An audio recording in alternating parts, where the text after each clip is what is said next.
Let's get started. Welcome, everyone. As usual, I hope you had a glorious Sunday morning liturgy, whether in person, or by the internet. God bless you. Welcome, Joseph and family. The gospel this morning is a very special gospel reading. It talks about something interesting. I'd like you to pay attention to it and tell me it is one of the foundations of what. Please pay attention to it closely and type up what foundation does it serve in the Orthodox Church. One of the foundational readings in the Orthodox Church. It's from the Gospel according to St. Luke, chapter 10, verses 16 to 21. The Lord said, "He who hears you hears me, and he who rejects you rejects me, and he who rejects me rejects him who sent me." The 70 returned with joy, and they said, "Lord, even the demons are subject to us in thy name." And Jesus said to them, "I saw Satan fall like lightning from heaven. Behold, I have given you authority to tread upon serpents and scorpions, and over all the power of the enemy, and nothing shall hurt you. Nevertheless, do not rejoice in this, that the spirits are subject to you, but rejoice that your names are written in heaven." In that same hour, Jesus rejoiced in the Spirit and said, "I thank thee, Father, Lord of heaven and earth, that thou hast hidden these things from the wise and prudent, and revealed them to babes. Yea, Father, for such was thy gracious will." So, what do you think? It is one of the foundational gospel reading or biblical reading for something very important in the Orthodox Church. I'll let you think about that and type it up, and let's talk about it a little bit. So, one of the 70,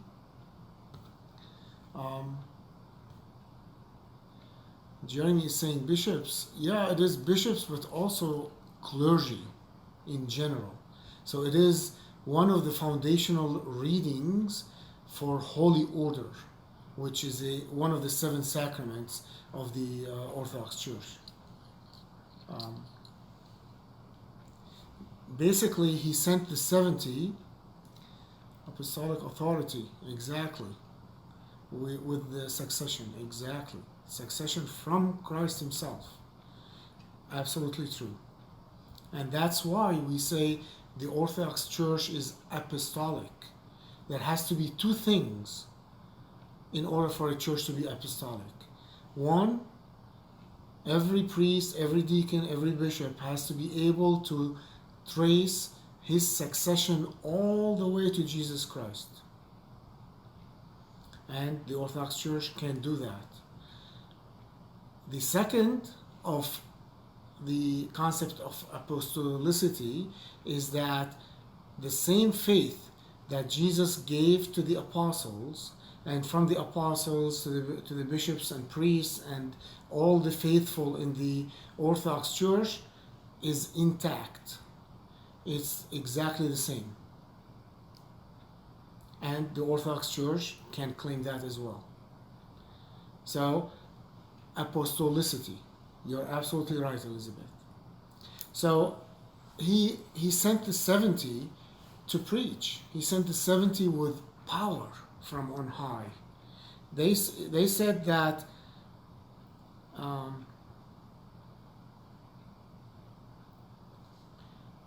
even the demons are subject to us in thy name, which is amazing that the demons are subject to the 70. One of the 70 is made famous by St. Paul. In one of his epistles, he writes to him directly, and he calls him his son. He says, Titus, my son. In other places, he calls him my brother, his brother. He's not his brother, biological brother, and he's not his biological son. But in the tradition in the Middle East is that an elder person calls a younger person son, and to elevate him calls him a brother as well. So Titus, who was born in Crete, the island of Crete in Greece, was educated in Greek philosophy. And as he listened to Jesus, he discovered that the Greek philosophy is not what Jesus was teaching. So he left it all behind and followed Jesus. And this is a link between Titus, the 70 that are mentioned in this gospel reading, and the priesthood, the holy orders. So it is very important to understand those biblical links. So he sent them to preach the gospel, and even the demons, the devil, and everything else was subject to them. But Jesus said, don't rejoice in that. Rejoice that your names are written in heaven. Now, only those names, the 70s, are written in heaven? Only their names are written in heaven for them to rejoice? What about us? Well, our names are written in heaven through baptism. Actually, in the baptismal service, we say, may God write this person's name who's being baptized in the book of life. So our names are written in the book of lives, but we are supposed to maintain this godly life so that our names are or remain in the book of life at the time of our death and at the time of the last judgment. So all our names are in the book of life through the baptism, and it's up to us to keep them in the book of life. And then at the end he said, I thank thee, Father, Lord of heaven and earth, that thou hast hidden these things from the wise and prudent and revealed them to babes. So what does that mean? What it means is that those who think they are wise and they think they are smart might not be able to understand what Jesus was saying. But those who are pure of heart, Jesus calls them babes, pure of heart, innocent, those facts are revealed to them and they can understand them, rather than those who think they are wise and are smart. So being smart and wise does not really bring us closer to God unless we use our intelligence and our wisdom to deliberately come closer to God, to listen to the disciples and apostles.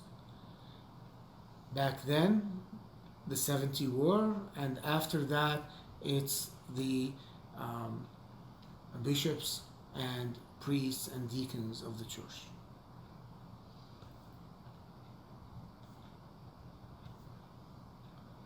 Okay. Any questions about the gospel reading? Or even the epistle? The epistle from Colossians is the first line and a half, 2 lines, is preaching, but the rest of it is pleasantries that people send to the Colossians through St. Paul.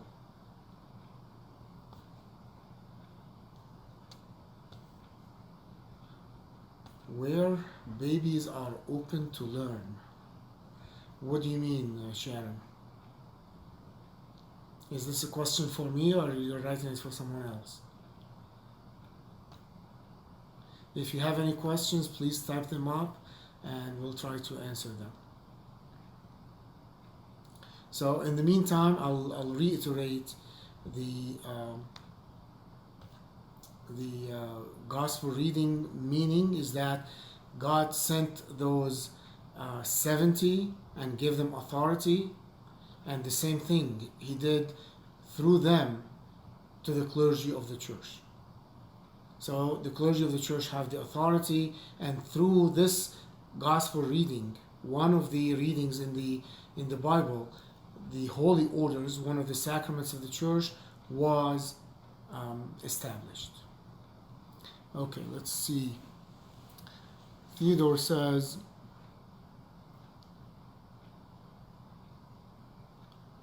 which other church denominations are apostolic? Well, I'm going to tell you about the Orthodox Church, and other churches, they need to speak for themselves. But I'm going to tell you again the criteria of being apostolic, and you can compare this criteria to what other churches have and teach, and you can come to your own conclusion. I do not want to put down anyone. So what is apostolic? It's two things.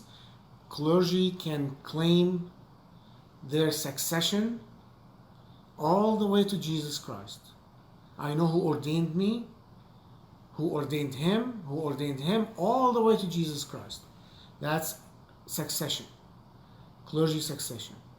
The second is that the faith is intact. The dogmas and the doctrines are intact all the way from Jesus Christ down to now. And the Orthodox Church can claim both of these. And then you can compare these two criteria to what other churches teach, or if they can claim their succession of clergy. If they cannot, then they are not apostolic. So it is very important. Those two items are very, very important to claim apostolicity. Without them, there is no apostolicity. And the Orthodox Church has kept both going. The faith is still intact. We don't teach anything in the Orthodox Church that was not taught by the apostles and by Christ. Okay. Let's see. Zena. In the last sentence of the Gospel, why does Jesus thank God for that about the wise? Well, those who think are wise, if you recall, one of the readings says, the wisest of men is foolish to God. The wisest of men is foolish to God. And those who think are the wisest of men are still the children of God. And God, and Jesus, that is, Jesus is God, want to humble them so that they fall back into the fold. Right now, with their self-proclaimed wisdom, they cannot understand it. Self-proclaimed righteousness, they cannot understand it because of what they think of themselves. Only when we humble ourselves, when we obey God, are we able to understand what God teaches fully. If you read the Bible, sometimes you read a sentence and you say, wait a minute, now I understand this sentence. For the past 10 years I've been reading it and I could not understand it. Well, sometimes as time goes on, we realize we're not wise compared to God. We're not intelligent compared to God. And when we make this realization, we are able to understand new things as we read the gospel for the 100th time. So it is a call by Jesus himself for those who think are wise and are prudent and are intelligent to humble themselves. It's a call for that. Let's see.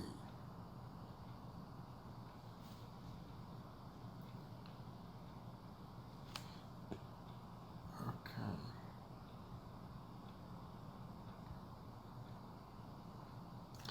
Allison, can you explain what 2 Corinthians 1:22 means in light of our names being written in the book of life?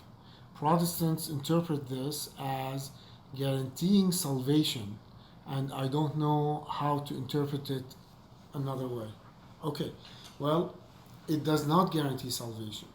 If it guarantees salvation, then the gospel of the Last Judgment that we read 2 Sundays before Great Lent would not be in the Bible. See, the way to interpret the verses in the New Testament and in the Old Testament is to interpret them in the context of the entire Bible and the tradition.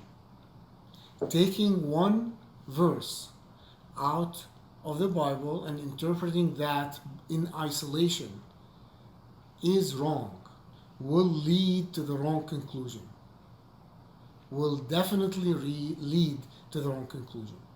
We have to read the New Testament, the Bible, the whole Bible in context.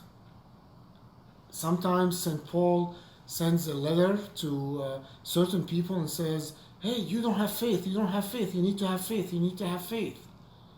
And to others who don't have work, you need to have works, you need to have works, you need to have works. It doesn't mean that works alone is sufficient or faith alone is sufficient. We need to read it in the whole context of the Bible. Yes, at baptism our names are written in the book of life, according to what you said, Allison, but reading it in that itself is not sufficient. It's not sufficient at all. So we need to know the whole thing. We need to interpret it as the fathers of the church did, in the context of the whole Bible and the context of the tradition. The Protestant church does not accept the tradition. The tradition is where the New Testament came from. If the New Testament is this big, the tradition is this big. And the New Testament came as a piece of the tradition. This is the tradition, and this is the New Testament came out of it. The tradition is how we interpret, through which we interpret the New Testament. And without the tradition, we will sure not interpret the New Testament correctly. The Protestants don't accept the tradition. They don't accept the ecumenical councils. How many ecumenical councils did we have, by the way? Is it 15, 16 of them? Can someone type the number? Maybe it's 2. I don't know. You can tell me how many. Let's see if there are questions. I'll give you some time to name just say how many. Let's see.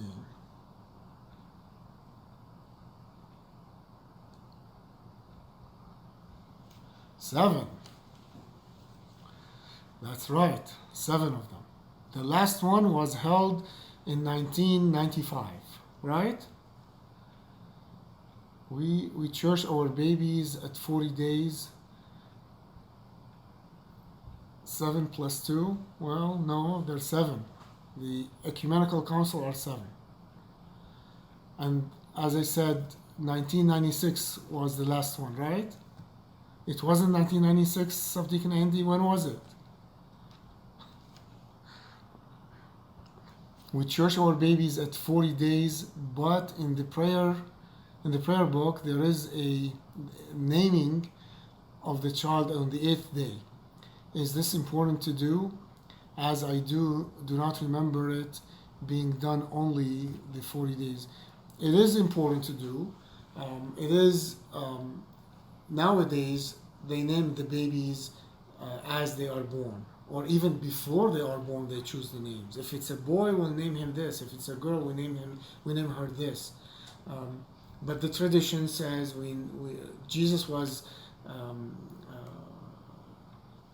born, and on the 40th day he was presented to the church in the temple. He was presented in the temple.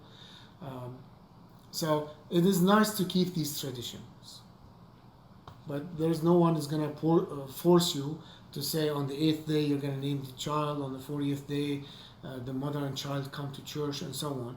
But we would like to keep those traditions. They mean something. Okay. Yes, it wasn't Subdeacon Andy. You don't know the date, huh? It wasn't 1996. It was 1997. Is that true? Subdeacon Andy.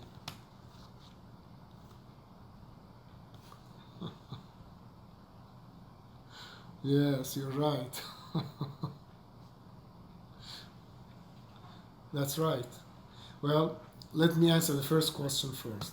The Seventh Ecumenical Council took place in the year 787, only 787, not 1787. So that was about 1300 years ago. That was the last Ecumenical Council that happened so far.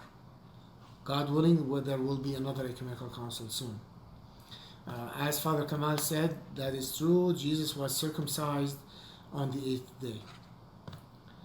787 is the 8th century, not 9th. The 8th century. Any other questions? So there are 7 sacraments. One of them is holy orders, which is ordinations. Okie dokie.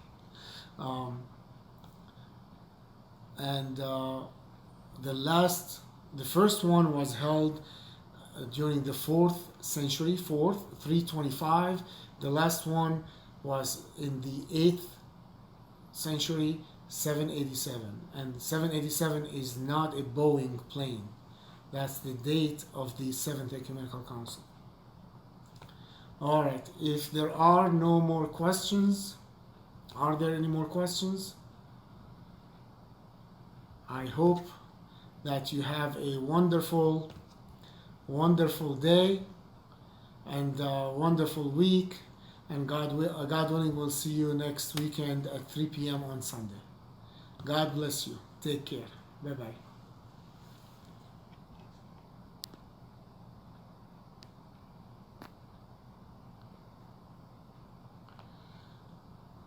Any updates about what?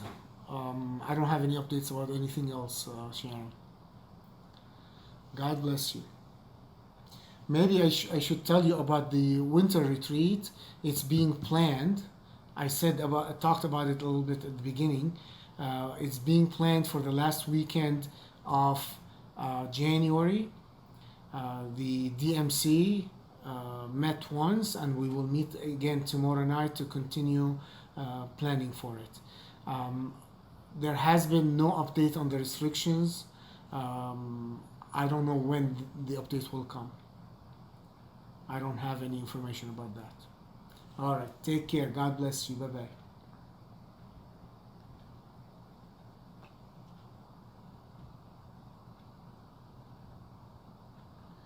Out of curiosity. Okay, Zena.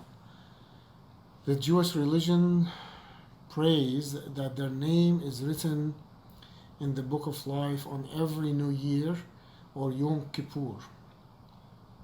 How does that differ from us and our baptism, as you mentioned earlier? Well, for us, we ask God at baptism that the baby's name is written in the book of life. They pray every New Year or Yom Kippur to do that. We pray that as well. Every time we have a confession, we are emphasizing our name in the book of life. Every time we participate in the body and blood of Christ, we're emphasizing, underscoring our name in the book of life. So we pray for that even more often during baptism, during every divine liturgy, during when we receive communion, when we go to confession, all of these things more often. God bless you. Bye bye.